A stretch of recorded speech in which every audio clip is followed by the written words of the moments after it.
तो नारद जी कुछ उपाय बताओ। नारद जी बोले एक ही उपाय है कि बलि के कोई बहन नहीं है। अच्छा अच्छा, मैं समझ गई। लक्ष्मी जी आई दौड़ी दौड़ी, और जहां से बलि निकल के जा रहे थे अचानक मार्ग में रोना प्रारंभ किया लक्ष्मी जी ने वेश बदलकर। बलि आकर के बोले देवी आप कौन हैं, क्यों रो रही हैं, क्या कष्ट है। आंखों में आंसू भरते लक्ष्मी जी बोली भैया क्या बताऊं, रक्षाबंधन का पर्व निकट आ गया, भगवान ने कोई भैया नहीं दिया, मुझे मन में बड़ा क्लेश होता है। बलि ने कहा अरे राम राम, इसमें रोने की क्या बात है। अरे भगवान ने तुम्हें कोई भाई नहीं दिया, मुझे भी कोई बहन नहीं दी। क्या तुम चाहो तो मुझे अपना धर्म का भाई मान लो, मैं तुम्हें अपनी धर्म की बहन बनाता हूं। अच्छा भैया। लक्ष्मी जी प्रसन्न, बलि भी बड़ा प्रसन्न। दोनों ने एक दूसरे को धर्म की बहन और भाई बनाया। और बलि बड़े प्रसन्न होकर बोले बहन अब पहले तुम्हें हमारे घर चलना होगा। हाँ भैया जरूर चलूंगी। लेकर के लक्ष्मी जी को लाए घर। जो घर में प्रवेश किया सो द्वारपाल बने, भगवान पर दृष्टि पड़ी। जय हो सरकार। ये कसर और रह गई थी क्या? क्या क्या बन जाते हैं आप भक्तों के लिए, द्वारपाल बने खड़े हो। बलि के हाथ जब रक्षाबंधन पर राखी बांधी, बलि बड़ा प्रसन्न, बहन इस कलाई पर पहली बार राखी बांधी है, अब जो चाहो सो मांगो।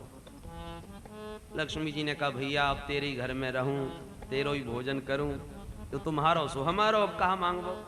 बोले नहीं भाई बहन मांगना तो पड़ेगा, ये तो मेरा अधिकार है और आपका भी अधिकार है, आप मांगोगी मैं दूंगा, उसके बिना आनंद नहीं आएगा। अच्छा भैया तुम सचमुच देना चाहते हो तो पहले संकल्प करो। और संकल्प का नाम सुनते ही धड़कन तेज हो गई। बहन जी संकल्प के झगड़े में मत डालो, आप तो वैसे ही मांग लो। अरे हमारे वचन पर विश्वास रखो, आप जो मांगोगी सो दूंगा दूंगा दूंगा। लक्ष्मी जी ने कहा वचन पर विश्वास है तो भैया तेरी कृपा से मेरे घर में भी कोई कमी ना है। जब देवो ही चाहो तो बस एक द्वारपाल की यही कमी है, तो अपनो द्वारपाल हमको दे दो। अब बलि चौंके। बहन जी तुम सच बताओ आखिर के कौन हो, मेरा द्वारपाल मुझसे मांगने वाली आप कहां से आई, कौन है? तब भगवती लक्ष्मी प्रकट हो गई। वो लक्ष्मी मैया की जय। भैया बलि तुमने हमारे स्वामी को द्वारपाल बना के यहां बैठा लिया और मेरे बारे में कुछ नहीं सोचा। अब बलि सब समझ गए। वामन भगवान को कहा सरकार चले आओ। वामन भगवान आए तो बलि ने वामन जी का हाथ लक्ष्मी जी को सौंपते हुए मुस्कुरा के कहा बहन जी बुरा मत मानना, तुम दोनों ही पति पत्नी नंबर 1 के ठगिया, और बुरा मत मानना मैंने तुम दोनों को ही ठग लिया। वो कैसे? बोले देखो जो त्रैलोक्याधिपति भगवान नारायण अनंत ब्रह्मांडों के अधिनायक, उन्होंने जब मेरे सामने आके हाथ पसारा तो मैंने उन्हें त्रिलोकी का दान कर दिया। और भगवती लक्ष्मी जब आपने मेरे सामने हाथ पसारा तो आपको मैंने त्रिलोकीनाथ का दान कर दिया। तो सौभाग्यशाली तो ये बलि है जिसने लक्ष्मी नारायण दोनों को दिया, क्योंकि संसार के प्रत्येक प्राणी या तो लक्ष्मी से मांगते हैं या नारायण से। सारा जगत जिनके सामने हाथ पसारे उन जगदीश्वर और भगवती लक्ष्मी ने मुझसे मांगा और मैंने दोनों को देने का गौरव प्राप्त किया। इससे बड़ा भाग्य और किसका हो सकता है? बलि का दान तो सुप्रसिद्ध हो गया, शब्द ही प्रचलित हो गया बलिदान। दान हो तो बलि जैसा, जिसने भगवती लक्ष्मी और नारायण को भी देने का गौरव प्राप्त किया। दान देना भी बहुत कठिन है, क्योंकि जहां उदारता है वहां सत्पात्रता नहीं मिलती। दान आंख बंद करके नहीं दिया जाता, कुपात्र को दिया हुआ दान देने वाले को भी नरकगामी बनाता है। इसलिए दान भी सत्पात्र को देना चाहिए जहां उसका ठीक सदुपयोग हो। कोई ले पर्ची आगे आके देखो मंदिर निर्माण चल रहा है, फलाना ये हो रहा है वो हो रहा है, आपने देखा नहीं समझा नहीं और लेकर के जो मांगा सो दे डाला, बाद में वो पी करके पड़ा हुआ है। तो आपके धन ने आंख बंद करके उसकी मति को मलिन किया। इसलिए सोच समझ करके जहां ठीक उसका सदुपयोग हो, सत्पात्र को दान सार्थक होता है। हतम असुत्रिये दानम, महात्मा में वर्णन है। अपात्र को कुपात्र को दिया हुआ दान व्यर्थ हो जाता है। संतोषी माता की कथा में आपने सुना होगा कि बच्चों को उसने कुछ पैसा दे दिया था, उस पैसे से बच्चों ने खटाई खा ली, जिसका परिणाम उस देवी को भोगना पड़ा। इत्यादि अनेक संदर्भों में ऐसा वर्णन है। इसलिए सत्पात्र को दान देना सार्थक है। बोलो जय श्री कृष्ण। ये न बद्धो बली राजा दानवेंद्रो महाबल तेनत्वाम प्रतिबदनामी रक्षे माचल माचल। ये मंत्र पढ़ते समय यही प्रसंग स्मरण दिया जाता है। जिस प्रेम में लक्ष्मी जी ने बलि को बांध लिया, उसी प्रेम के धागे में हम आपको बांध रहे हैं। श्री सुखदेव जी कहते हैं, परीक्षित भगवान इस प्रकार से बड़े विविध अवतार लेते हैं भक्तों का मनोरथ सिद्ध करने के लिए। एक बार तो भगवान मछली बन गए। कैसे महाराज? बोले एक सत्यव्रत नाम के मनु थे, स्नान करने जाते थे। तो एक बार स्नान करने के बाद जल लेकर के सूर्य भगवान को अर्घ दे रहे थे कि जैसी अंजलि में जल लिया कि एक छोटी सी मछली आ गई। उन्होंने जल फेंक दिया। दूसरा जल लिया, मछली फिर हाथ में आ गई। जल फेंकने लगे तो मछली बोल पड़ी, कथम विसर्ज से राजन भीतामस्मिन सरित जले। महाराज मुझे क्यों त्यागते हो? मैं बड़ी भयभीत हूं इस जल में, बड़े बड़े मत्स्य मुझे खा जाएंगे। राजा को बड़ा कौतूहल हुआ, ये मछली हमसे बात कर रही है। तो उन्होंने जल सहित उस मछली को अपने कमंडलू में रख लिया। घर आकर के जब देखा तो मछली इतनी बड़ी हो गई कि कमंडलू में बन ही नहीं पा रही, छोटी सी मछली। महाराज मेरे लिए कुछ व्यवस्था बनाओ। तो राजा ने एक बहुत बड़ा कुंड था जल का, उसमें मछली को डाला, पर कुछ ही समय बाद देखते हैं कि वो उसमें भी नहीं बन पा रही। महाराज कुछ और प्रबंध करो। राजा हाथ जोड़ के बोले, महाराज मैंने बहुत मत्स्य देखे, पर इतनी जल्दी बढ़ता हुआ मत्स्य मैंने कोई नहीं देखा। कृपा करके आप बताइए आप कौन हैं? तब भगवान प्रकट होके बोले, राजन आज से ठीक 7वें दिन प्रलय होने वाला है।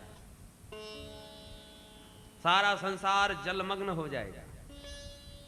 भूदेवी पृथ्वी नौका के रूप में प्रकट हो जाएंगे, जिस पर सप्तऋषि बैठे होंगे।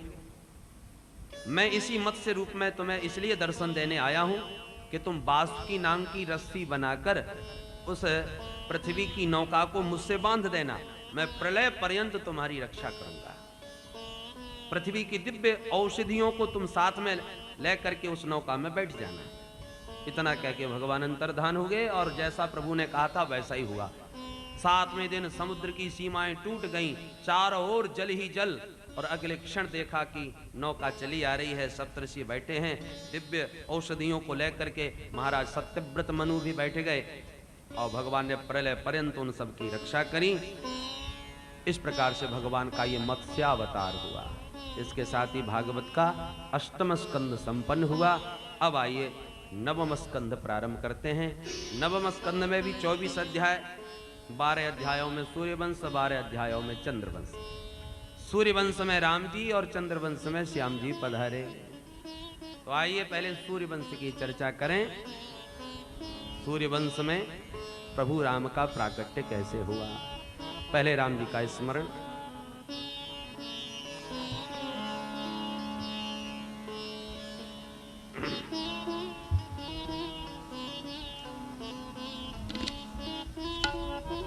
हरे राम राम राम सीता राम राम राम।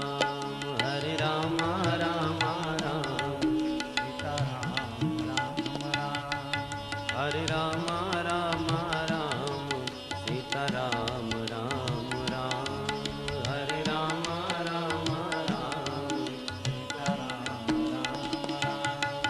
हरे राम राम राम सीता राम राम राम। हरे राम राम राम सीता राम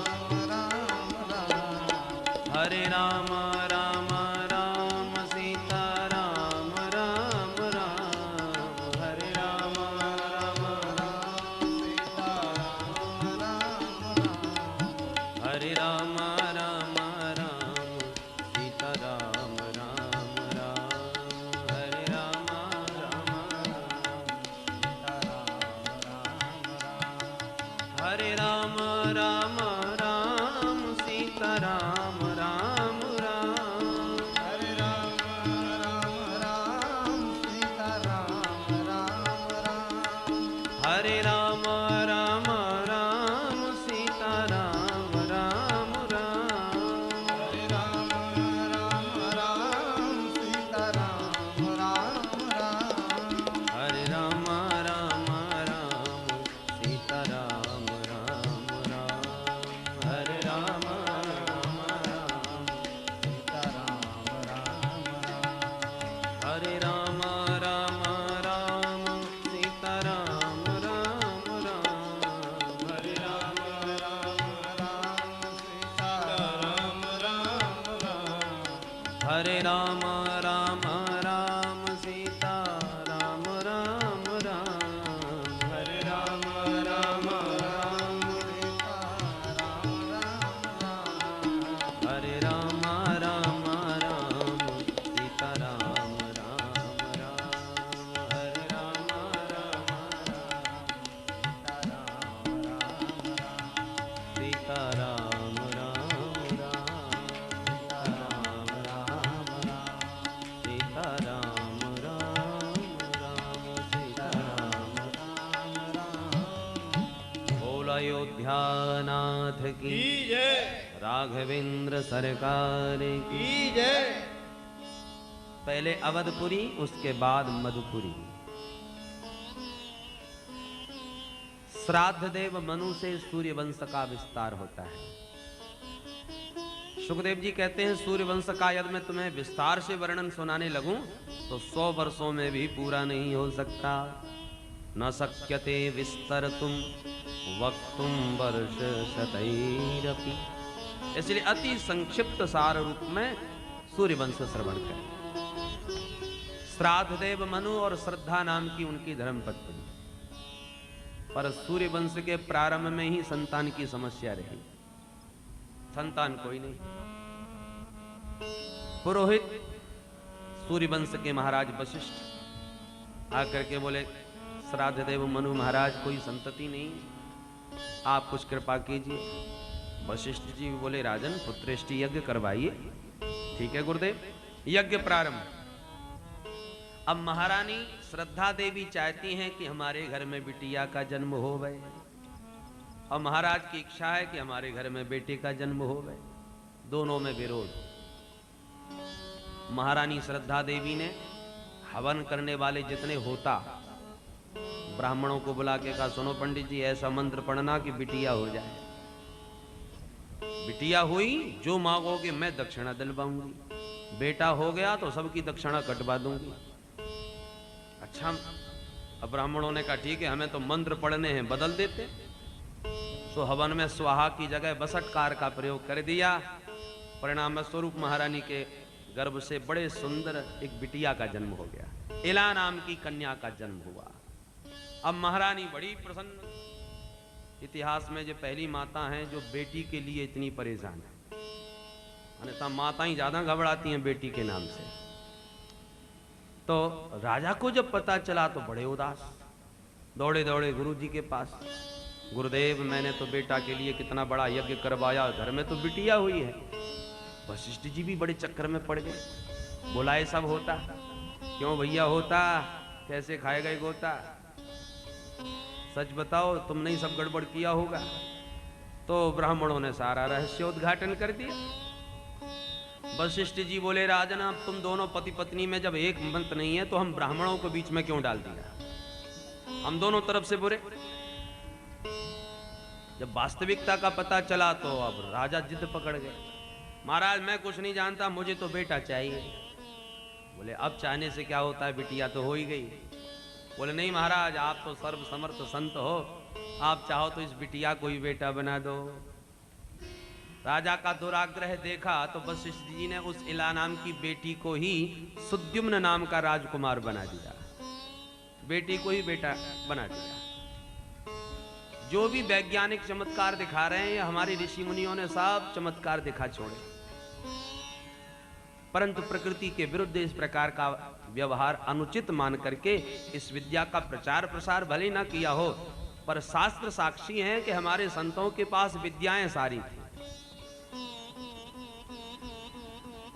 राजा बड़े प्रसन्न हुए, परंतु यही सुद्युम्न बाद में फिर स्त्री बन गए। क्यों महाराज?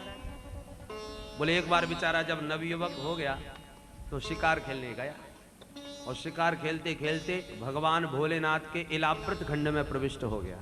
आप पंचम स्कंद में सुन रहे थे कि भोले बाबा का इलाव्रत खंड ऐसा है जिसमें पुरुष प्रवेश वर्जित है, और जो जाएगा वो स्त्री बन जाएगा।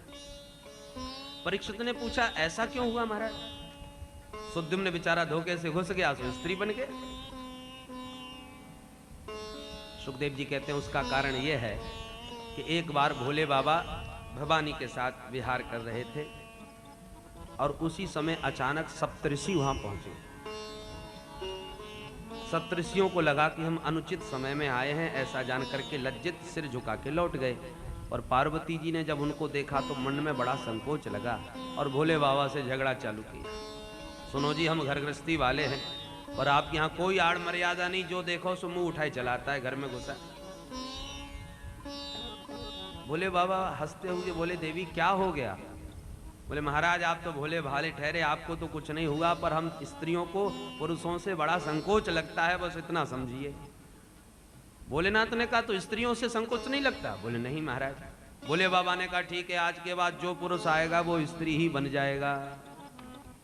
तब से उस क्षेत्र में पुरुषों का प्रवेश वर्जित हो गया। बेचारा सुद्युम्न पहली बार घूमता हुआ जंगल में घूम रहा था, सो उसको पता नहीं, जाते ही पुनः स्त्री बन गया।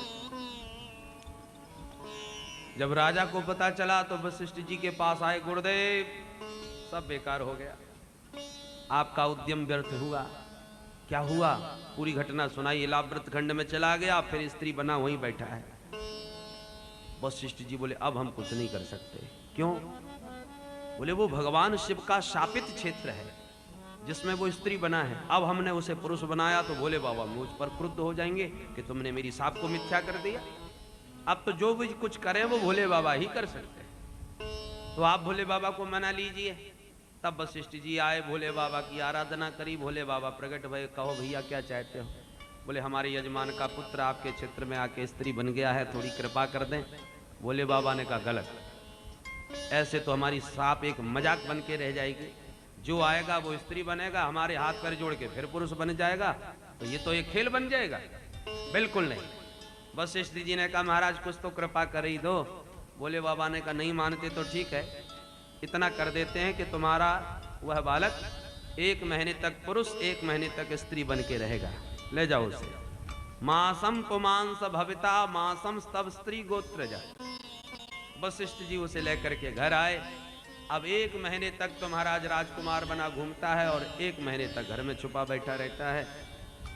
जब उसको राजा बनाने पर विचार किया तो प्रजा ने बहिष्कार कर दिया, नहीं नहीं ऐसा राजा हमें स्वीकार नहीं।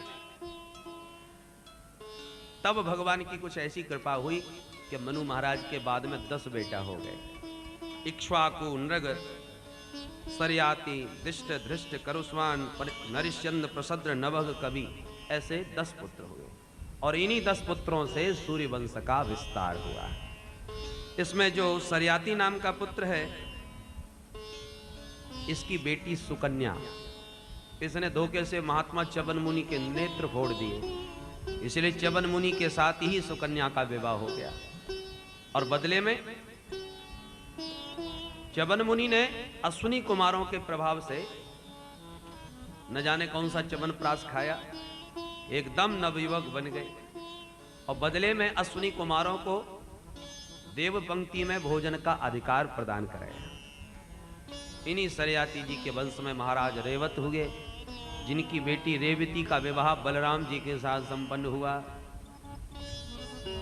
परीक्षित ने पूछा महाराज ये आप क्या बोल रहे हैं? महाराज रेवत सतयुग के और द्वापर में हुए भगवान महाराज श्री बलराम जी, तो सतयुग की बेटी और द्वापर का बेटा, इतना बीच में समय का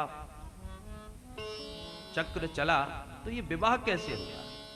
सुखदेव जी कहते हैं सुनो, महाराज रेवत चाहते थे कि हम अपनी बेटी रेवती के लिए ऐसा वर ढूंढें कि उसके बराबर दूसरा कोई होवे ही नहीं संसार, सर्वश्रेष्ठ राजकुमार।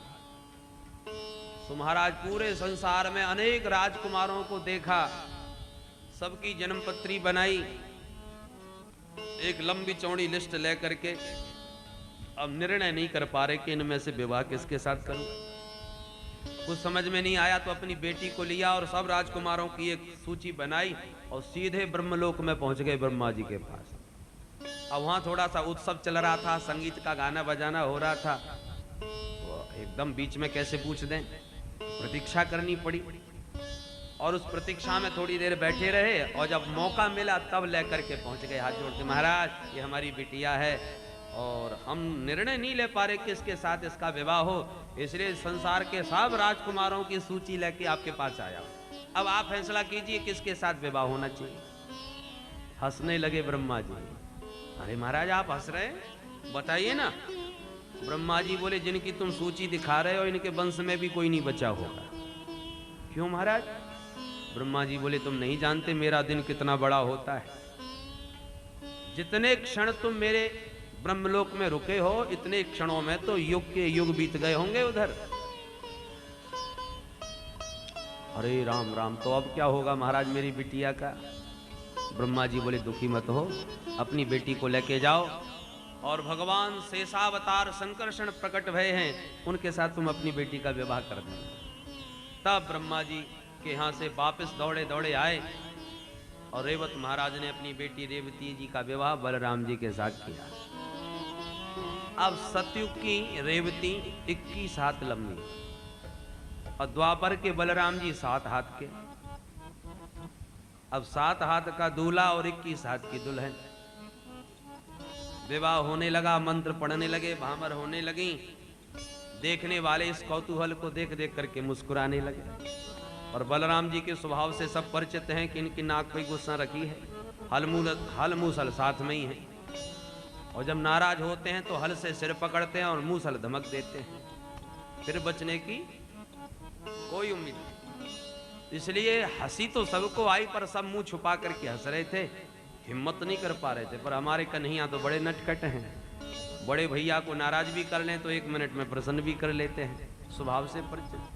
कन्हैया ने छेड़ना प्रारंभ किया, दाऊ भैया बड़ी बहू के बड़े भाग। 2-3 बार कहा, 1-2 बार तो अनसुनी कर गए।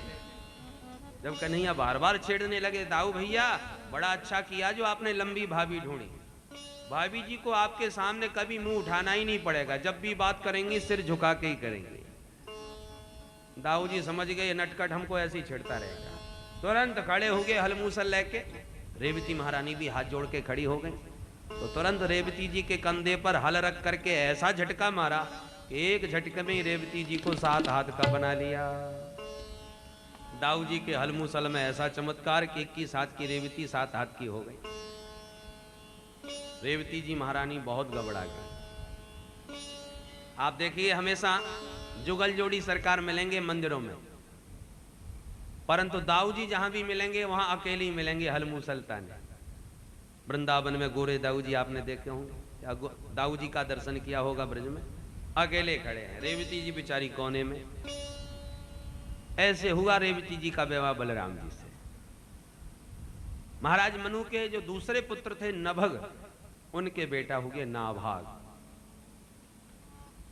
नाभाग जब गुरुकुल में पढ़ने गए और पढ़ करके लौटे तो इनके अन्य जो भाई थे उन्होंने सोचा वो तो बाबा बन जाएगा गुरुकुल में पढ़ के वहीं, इसलिए उन्होंने सब बंटवारा बराबर बराबर कर लिया आपस में। जब नाभाग पढ़ करके आए और बोले भैया बंटवारा हो गया, बोले हाँ, तो आपने मेरे हिस्से में क्या रखा है? तो सब भाई मिलकर के बोले तुम्हारे हिस्से में माताजी और पिताजी। तो माता पिता के पास आए नाभाग, पिता को पता चला, बोले बेटा नाभाग तू अपने भाइयों से अपना अधिकार मांग, नहीं मांगते तो युद्ध कर। बोले नहीं पिताजी, मुझे तो सर्वस्व मिल गया, माता पिता दोनों मिल गए, और मुझे क्या चाहिए। संतोष का परिचय दिया। अब पिता के मन में बड़ा क्षोभ कि बेचारा दिन रात हमारी सेवा में लगा रहता है और इसी को कुछ नहीं मिला। एक बार बड़ा भारी यज्ञ चल रहा था ब्राह्मणों के द्वारा, पर ब्राह्मण 6वें दिन का मंत्र भाग भूल रहे थे। पहले वेद शास्त्रों को लिखा नहीं जाता था, श्रवण करके ही धारण किया जाता था, इसलिए उसे श्रुति कहते हैं। अब मंत्र विस्मरण हो गया तो यज्ञ विधि अब आगे कैसे बढ़े। नभग को पता चला तो वो बोले, बेटा नाभाग, मैं तुम्हें बताता हूं, ये मंत्र तुम उन्हें जाके बता दो, ओ यज्ञ सफल होगा तो तुम्हें बहुत सारा माल मिलेगा। तो नाभाग ने जाकर के जो रुका हुआ यज्ञ था उसे मंत्र सुना करके पूरा कर दिया। ब्राह्मण बड़े प्रसन्न हुए, सारा धन छोड़ करके चले गए। महाराज नाभाग, तुमने हमारा यज्ञ सफल करा दिया, अब ये संपत्ति आप ही संभालो। नाभाग सारी संपत्ति बटोरने लगा, इतने में एक सांवला स्वरूप एक प्रकट हो गया। अरे भाई, इसमें हमारा भी हिस्सा है, इस पर हमारा अधिकार है। नाभाग बोले, तुम बीच में व्यर्थ में कहां से आ गए भैया, अपना हिस्सा मांगने वाले। वह महापुरुष बोला, तुम्हें विश्वास नहीं होता मेरे वचन पर, तो जाओ अपने पिताजी से पूछ के आओ क्या इसमें मेरा अधिकार है कि नहीं। मैं तब तक यहीं खड़ा हूं। ठीक है, दौड़ करके आए पिताजी। वो सारे संपत्ति के हम अधिकारी बन गए, ब्राह्मण सब छोड़ के चले गए, पर एक सांवला पुरुष प्रकट होके कहता है मेरा अधिकार है। अब निर्णय आपको देना है, क्या उसका अधिकार बनता है। नभग बोले, पुत्र नाभाग, वो कोई और नहीं भगवान शिव शंकर है। यज्ञ में जो सामग्री बचे वो उनका हिस्सा माना जाता है, ऐसा देवताओं ने विधान बनाया है दक्ष के यज्ञ में। इसलिए बेटा तुम जाओ, उनसे क्षमा मांगो और उनका अधिकार उनको दो। नाभाग दौड़ा दौड़ा आया, प्रणाम किया। महाराज आप बिल्कुल ठीक कह रहे हैं, पिताजी ने आपके पक्ष में ही निर्णय सुनाया है। भोले बाबा भी प्रसन्न हो गए। भाई, तुम्हारे पिता की न्याय प्रियता से हम बड़े प्रसन्न हो गए, इसलिए अब हमें कुछ नहीं चाहिए, सारी संपत्ति तुम्हारी है, तुम ही संभालो। सर्वस्व दे करके चले गए। और आज माता पिता के आशीर्वाद से नाभाग सम्राट बन गए। और ऐसे मातृ पितृ भक्त नाभाग के पुत्र हुए परम वैष्णव अम्बरीश जी महाराज, जो ठाकुर जी की अष्टयाम सेवा करते हैं 8 प्रहर। सबई मनः कृष्ण पदारविंदयो बचांसि वैकुंठ गुणानुवर्णने करौ हरेर मंदिर मार्जना दिशु श्रुतिम चकाराच्युत सद्गतोदय। इनका मन सदा भगवान के पादारविंद के चिंतन में ही निमग्न रहता है। इनकी वाणी सदा गोविंद के गुण गणों का गायन ही करती रहती है। कर से सर्वदा ठाकुर जी की सेवा, अष्टयाम 8 प्रहर। भगवान इतने प्रसन्न हो गए इनकी सेवा से कि अपना अमोघ दिव्य सुदर्शन चक्र ही अम्बरीश की सुरक्षा में नियुक्त कर दिया। सुदर्शन, ये मेरा भक्त तो मेरी सेवा में लगा रहता है, कहीं कोई शत्रु आक्रमण न कर दे इसके राज्य पर, इसलिए तुम इनकी रक्षा करना। जब भक्त सर्वस्व प्रभु को समर्पित कर देता है तो भगवान भी अपना सर्वस्व भक्त को दे डालते हैं। और एक दिन महाराज अम्बरीश ने एकादशी का व्रत किया, और एकादशी का व्रत तो सफल हुआ, पर जैसी द्वादशी में पारण करने को उद्यत हुए, उस दिन द्वादशी का अक्षय था, कुछ ही घड़ी के बाद त्रयोदशी लगने वाली थी। इसलिए महाराज तुरंत अपने नित्य कर्म से निवृत्त होकर के पारण करने को उद्यत हुए। इतने में महात्मा दुर्वासा मुनि आ गए। अरे महाराज पधारिए, प्रसाद पा लीजिए। बाबा बोले अवश्य पाएंगे, पर पहले संध्या वंदन करके आते हैं, उसके बाद। और महात्माओं को कौन रोके, जैसी आपकी इच्छा। महात्मा गए संध्या वंदन करने, और उधर द्वादशी तिथि निकली जा रही है, राजा के लिए धर्म संकट। पारण तो मुझे द्वादशी में करना है, और पारण नहीं किया तो त्रयोदशी लग जाएगी, व्रत भंग। और करता हूं तो महात्मा को क्या करूं, तो भगवान का चरणामृत पी के जलपान करके व्रत खोल लिया। और दुर्वासा मुनि को जब आने पर पता चला कि महाराज ने पारण कर लिया, एकदम लाल पीले हो गए। यो माम अतिथिमायातम आतिथ्येन निमंत्र च अदत्वा भुक्तवांस्तस्य सद्दस्य दर्शये फलम। मेरे जैसे ब्राह्मण को निमंत्रण करके पहले ही पारण करके बैठा है, अभी इसका फल चखाता हूं। अपनी जटा उखाड़ के पटक दी। महात्मा जब नाराज होते हैं तो अपने बालों को ही नोचने लग जाते हैं। क्रोध में जटा उखाड़ के पटी और उस जटा में सी भयानक कृत्या नाम की राक्षसी प्रकट हो गई।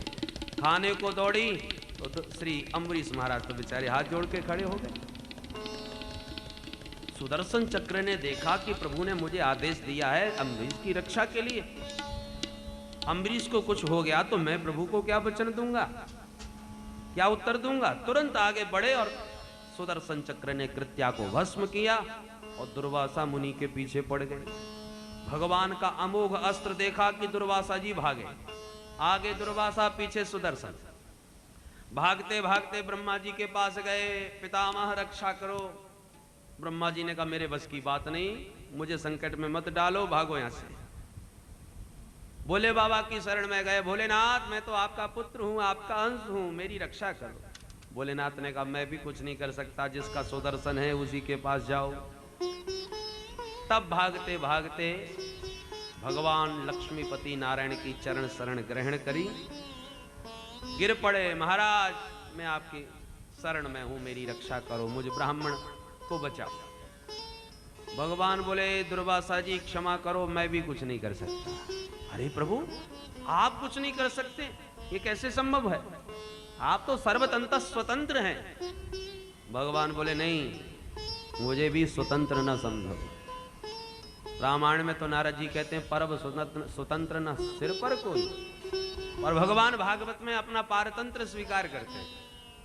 अहम भक्त पराधीनो यस्वतंत्र इव द्विज साधुभिर्ग्रस्त हृदयो भक्तैर्भक्त जनप्रियः। महात्मन मैं अपने भक्तों के सर्वथा अधीन रहता हूं, मेरा अपराध कर दो तो क्षमा कर दूंगा, और जो अपराध भक्त कर करई राम रोष पावक सो जरई। मैं अपने भक्त के अपराधी को क्षमा नहीं कर सकता। अरे जो मेरे लिए अपनी पत्नी पुत्र परिजन परिवार सबका परित्याग करके मेरे चरणों के आश्रय पड़े हैं, मैं तुम ही बताओ उनको कैसे छोड़ दूं। ये दारागार पुत्राप्तान प्राणान वित्तमिमं परम हित्वा माम शरणं याता कथम तांस त्यक्तुम उत्सहे।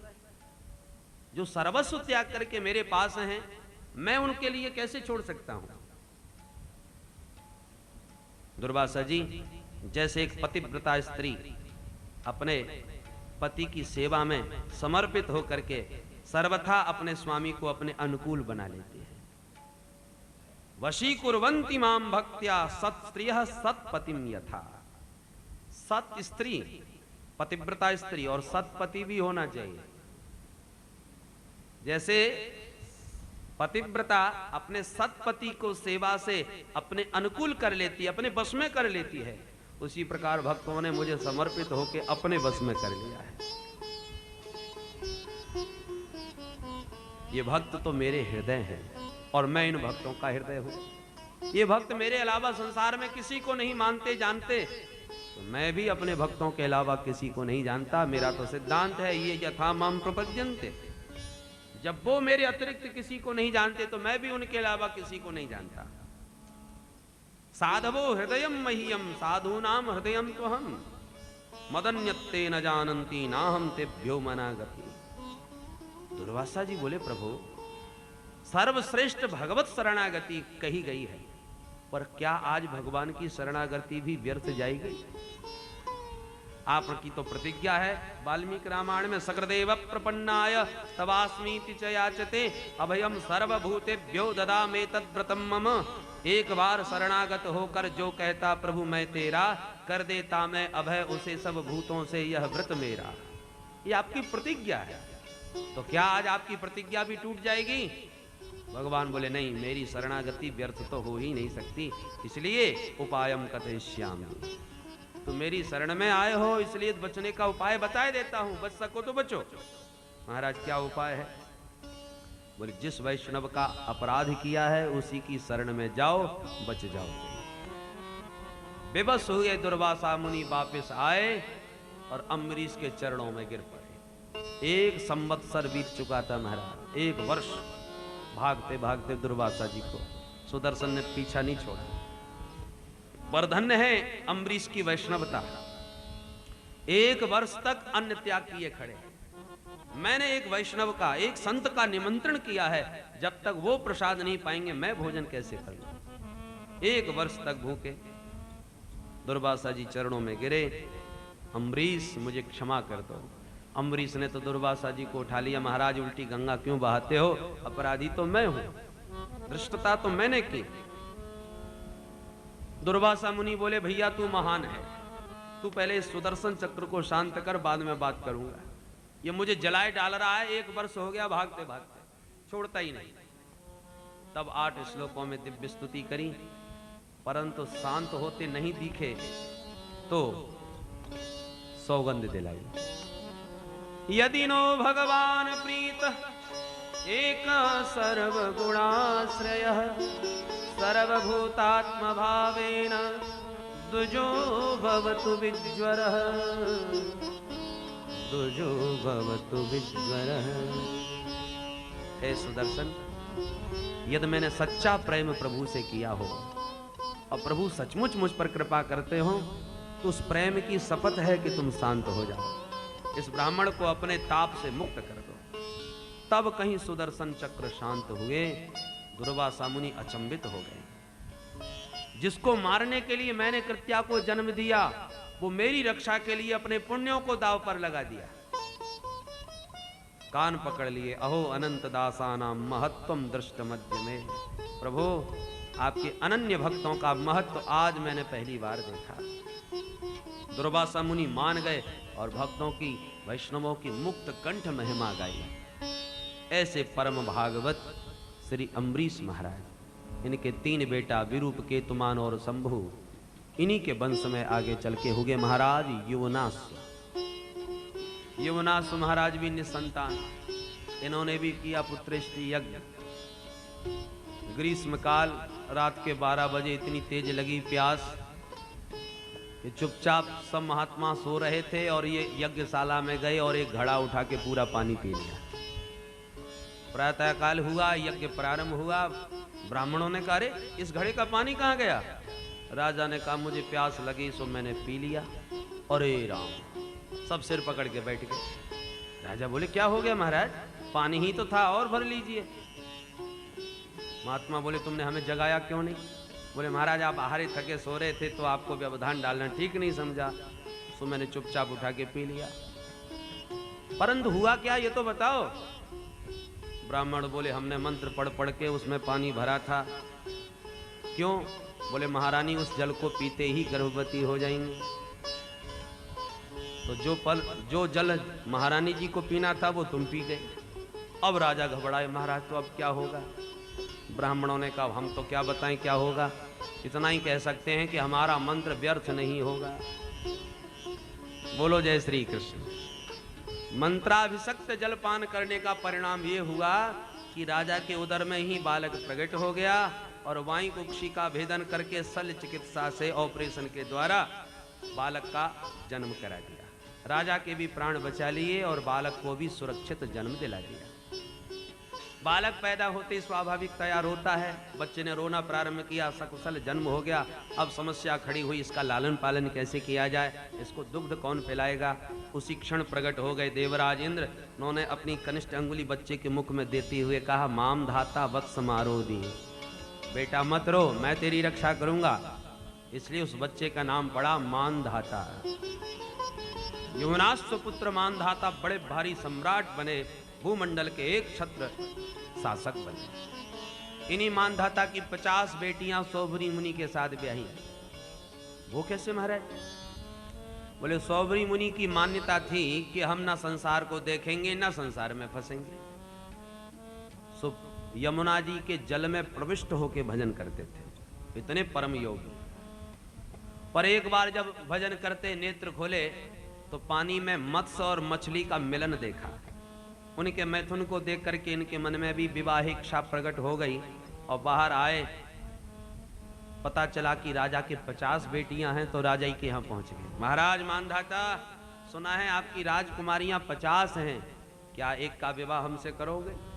मानधाता घबराए, महात्मा को मना कर दूंगा तो अभिशाप दे देंगे, और विवाह कर दूंगा तो बेटी जीवन भर कोसेगी, क्या करूं? हाथ जोड़ के बोले, महाराज विवाह तो हम अवश्य करेंगे बेटियों का, पर हम अपनी बेटी की इच्छा से ही विवाह करते हैं। आप चले जाइए अंतःपुर में, जो कन्या आपको स्वीकार कर ले विवाह हम कर देंगे। राजा को लगा ना कोई राजकुमारी स्वीकार करेगी ना हमें विवाह करना पड़ेगा, टाल दी बात। ठीक है राजन, जो राजकुमारी स्वीकार करे उससे तो तुम विवाह करोगे? बोले हाँ हाँ महाराज, मुझे क्या आपत्ति। तुरंत सौभरी मुनि जब अंतःपुर में प्रविष्ट हुए तो तपोबल से ऐसा कामदेव जैसा अद्भुत रूप प्रकट किया, परम सौंदर्य, कि जैसी घर में प्रविष्ट हुए अंदर के 50 राजकुमारियों में झगड़ा। वो कहती है मेरे अनुरूप है, मैं विवाह करूंगी। महात्मा बोले झगड़ने की आवश्यकता नहीं, 50 हमारे साथ चलो, और 50 को लेके चले गए। राजा को पता चला तो बड़ा कौतूहल, ये कैसे हो गया? अपनी बेटियों से मिलने आए तो प्रत्येक बेटी ने एक ही बात कही, पिताजी मेरे पास सब कुछ आनंद है, बस एक ही कष्ट होता है कि मेरी अन्य बहनों ने भी इनसे विवाह किया है, पर मेरे स्वामी एक पल भी मुझसे पृथक होके नहीं जाते, सर्वदा मेरे साथ ही रहते हैं, तो वो बहनें मुझको गालियां देती होंगी। और जब 50 ने एक ही जवाब दिया तो राजा के होश उड़ गए। धन्य है महात्मा की तपस्या का चमत्कार, 50 रूप बना के 50 बेटियों के साथ रह रहे, अंत में 5000 बच्चों को जन्म दिया। अब एक दिन बैठे बैठे सौभरी मुनि सोचने लगे, बारे सौभरी, कहाँ तो कह रहा था न दुनिया देखूंगा न दुनिया में फंसूंगा, पर देखा तुमने भगवान की माया का चमत्कार, 1 से 5000 बन गया, फंस गया चक्कर में। और तुरंत स्मरण आते ही सब कुछ छोड़ छाड़ के पुनः यमुना में प्रविष्ट होकर अपने भजन में बैठे गए। और इस कथा से भगवान ने बतलाया, देखो मेरी माया का पराक्रम, तुम अपने बल से बचने का उद्यम करोगे तो नहीं बच पाओगे, प्रभु से ही प्रार्थना करो तो ये माया तुम्हें छोड़ सकती है।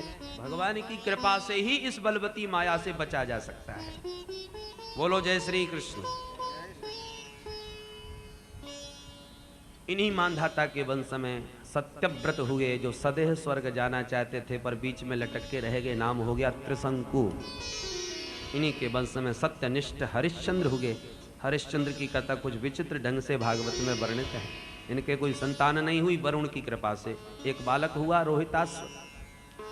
वचन दिया था कि हम बलिदान कर देंगे आपको ही, परंतु पुत्र प्रेम में ऐसे फंस गए कि वरुण बलि मांगने आते हैं और ये कहते हमारा थोड़ा बड़ा हो जाए, समझदार हो जाए, टाल देते हैं।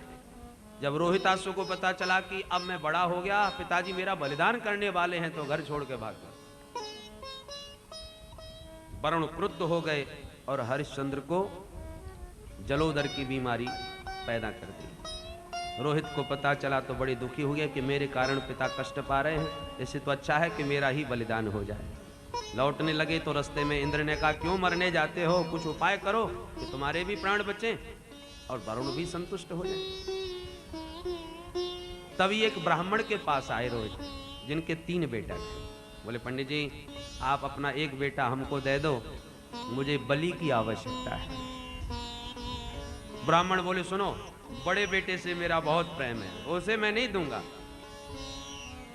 माता जी बोली छोटे बच्चे से मेरा बहुत प्रेम है, मैं उसे नहीं दूंगी। बीच वाला बोला तो हम ही फालतू रह गए, भैया तो हमको ही ले चलो। ब्राह्मण के मध्यम पुत्र सुनश्शेप को लेकर के रोहिताश्व आए। अब बेचारा सुनश्शेप रोता जा रहा है। विश्वामित्री जी मिल गए, बेटा क्यों रो रहा है? पूरी कथा सुनाई। विश्वामित्री जी बोले चिंता मत करो, मैं रक्षा करूंगा तुम्हारी। विश्वामित्री जी ने ऐसा अनुष्ठान यज्ञ करवाया कि वरुण को संतुष्ट कर दिया और रोहित और सुनश्शेप दोनों की बलि रोक दी, किसी का भी बलिदान नहीं हुआ। विश्वामित्र बोले बेटा अब जाओ अपने घर। सुनश्शेप बोला मेरे माता पिता ने तो मुझे बेच ही दिया, अब मैं क्यों जाऊं वहां, मेरे तो जीवन दाता आप हो, आप ही मेरे माता पिता हो। विश्वामित्री जी ने कहा कोई बात नहीं, चल मेरे साथ चल।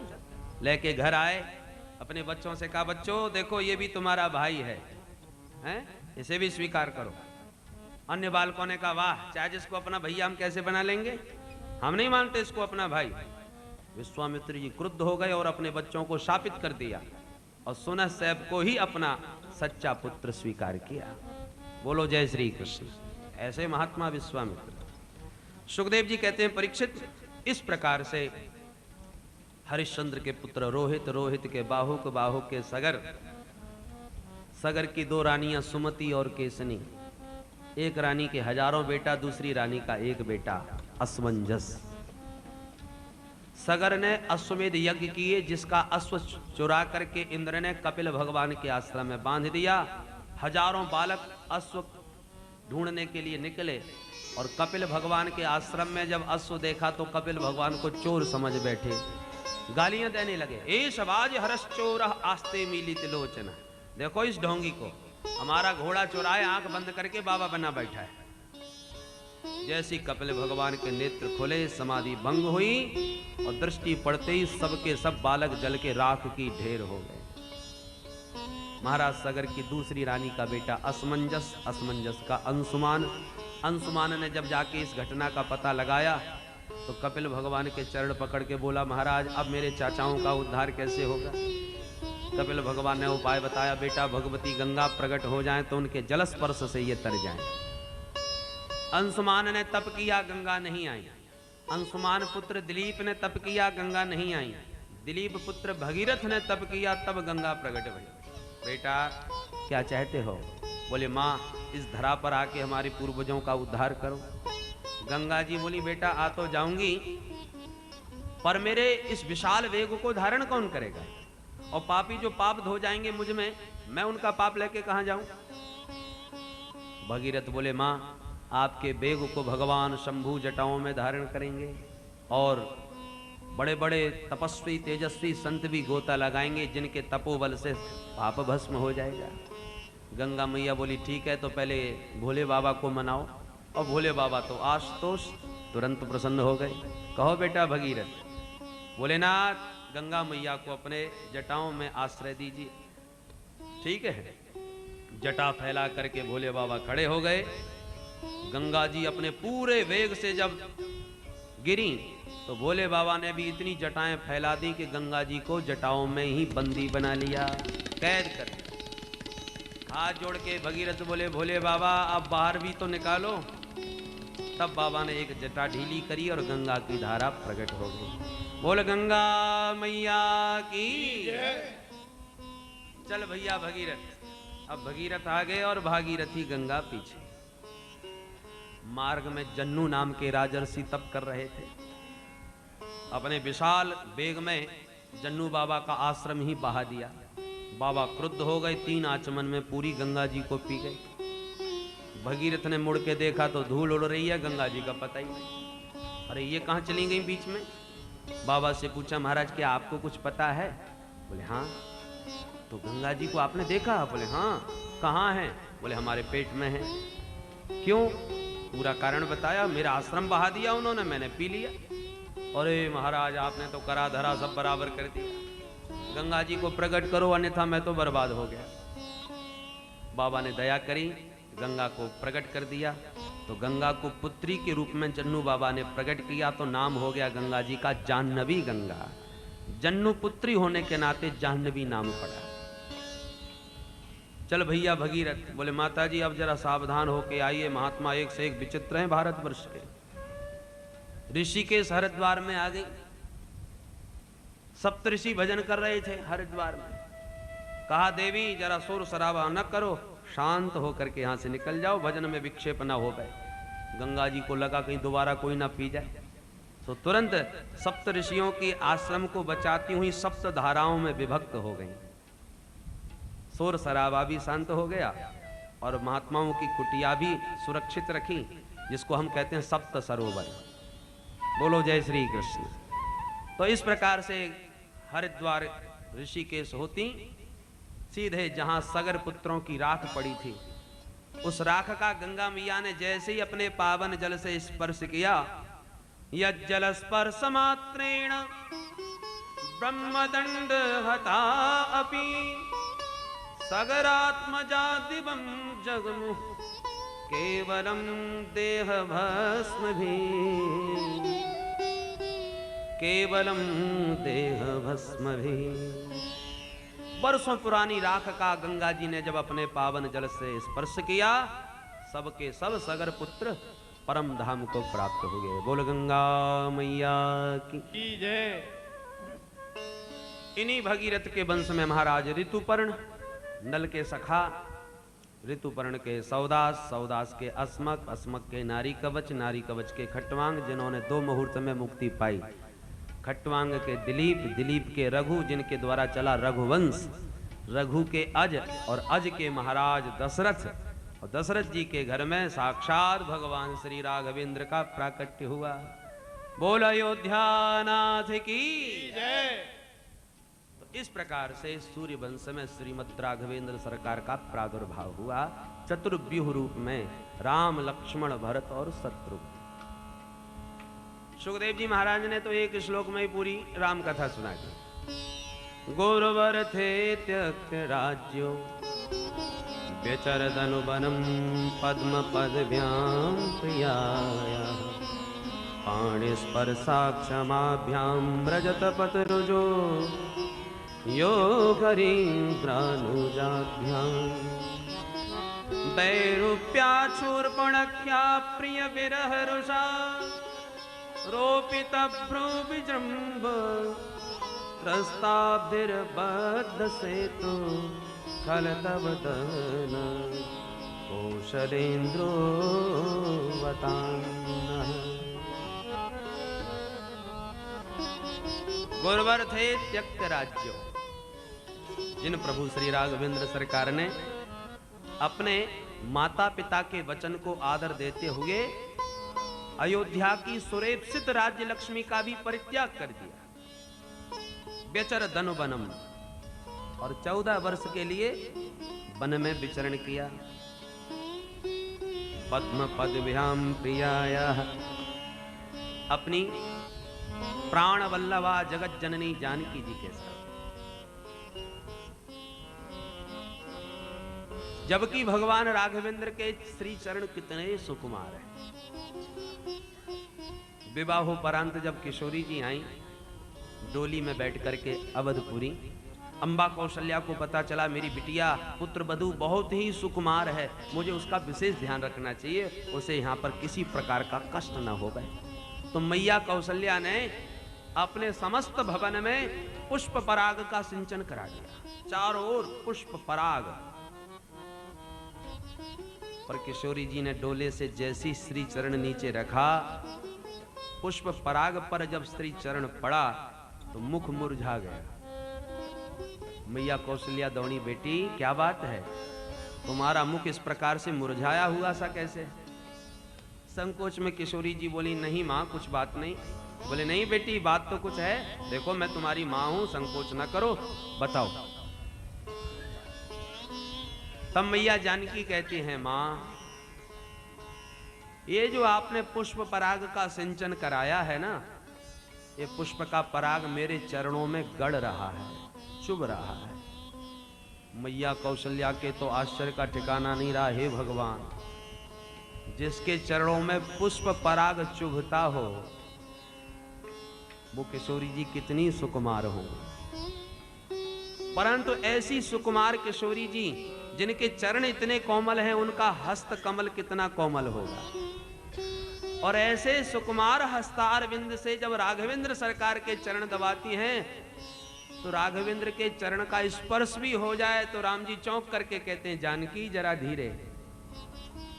किशोरी जी के कर कमल का स्पर्श करने में भी जो पादारविंद अक्षम है, पाणि स्पर्शा क्षमाभ्याम, इतने सुकुमार राघवेंद्र के चरणारविंद। किशोरी जी को तो आश्चर्य हुआ कि मेरे चरण, मेरे हस्त कमल का स्पर्श करने में भी जो अक्षम है चरण, यदि कोई संकट आ गया तो क्या करेंगे। और आज उन्हीं चरणों से मृजत पथ रुजो, दंडकारण्य में दौड़ते चले जा रहे हैं श्री राघवेंद्र। मधुर मधुर नाम सीताराम सीताराम, मधुर मधुर नाम सीताराम सीताराम, मधुर मधुर नाम सीताराम सीताराम, मधुर मधुर नाम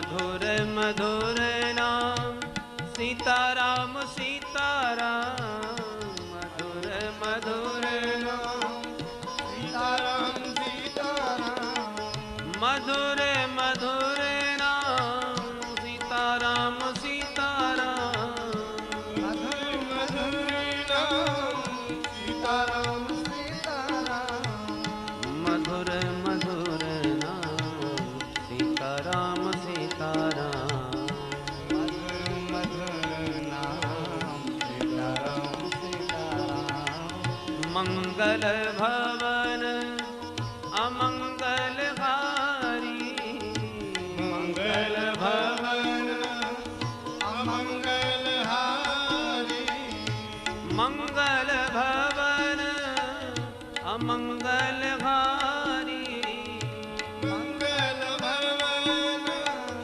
अमंगल हारी, प्रभु सुदशरथ अजिर बिहारी, प्रभु सुदशरथ अजिर बिहारी, दीन दयाल बिरद संभारी, दीन दयाल बिरद संभारी, हरहु नाथ मम संकट भारी, हरहु रघुनाथ संकट भारी, अब प्रभु कृपा करहु यही भांति, अब प्रभु कृपा करहो यही भांति, अब प्रभु कृपा करहु यही भांति,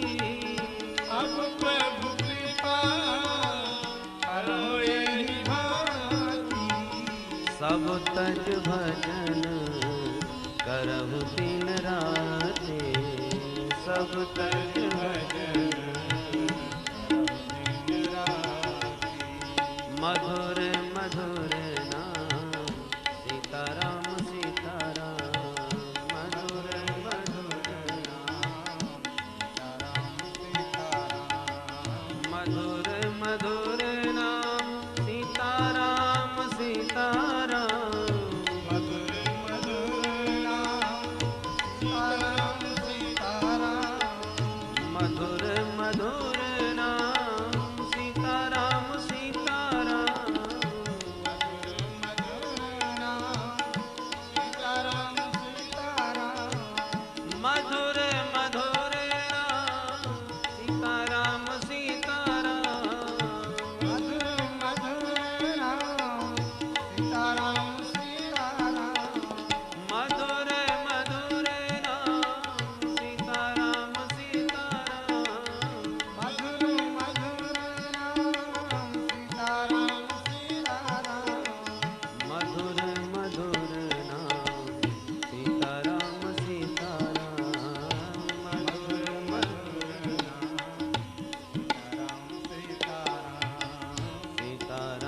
सीताराम, सीताराम सीताराम, सीताराम सीताराम, बोल अयोध्यानाथ की की जय पूज्यपाद श्री स्वामी जी महाराज की की जय, गुरुवर थे त्यक्त राज्यो व्यचरत अनुबनम, पद्म पद व्याम प्रियाया पाणिस्पर्शाक्षमाभ्याम, म्रजित पथ रुजो यो हरीन्द्रानुजाभ्याम। जो भगवान श्री राघवेंद्र माता पिता के वचनों को आदर करते हुए सुरेप्सित राज्य लक्ष्मी का परित्याग करके वन में विचरण किए, जिन राघवेंद्र के श्री चरण का स्पर्श करने में किशोरी जी भी अक्षम हैं, इतने सुकुमार चरणारविंद और उन्हीं चरणारविंद पर दंडकारण्य के कंटकाकीर्ण मार्ग पर नंगे पैर दौड़ते चले जा रहे हैं, और मर्यादा का पालन करने के लिए, धर्म का आचरण करने के लिए। भगवान का अवतार ही मानवता की शिक्षा के लिए हुआ है। जिन्हें चरणों को किशोरी जी नहीं छू पा रही थी, आज उन्हीं चरणों को यो हरीन्द्रानुजाभ्याम श्री हनुमंत लाल जी महाराज और श्री लखनलाल जी महाराज, दोनों भैया दोनों मिल करके चरण दबाते हैं, सेवा करते हैं वन में। अपने अनुज लक्ष्मण और हरीन्द्र श्री हनुमंत लाल जी महाराज दोनों उन चरणों की सेवा कर रहे हैं वन में।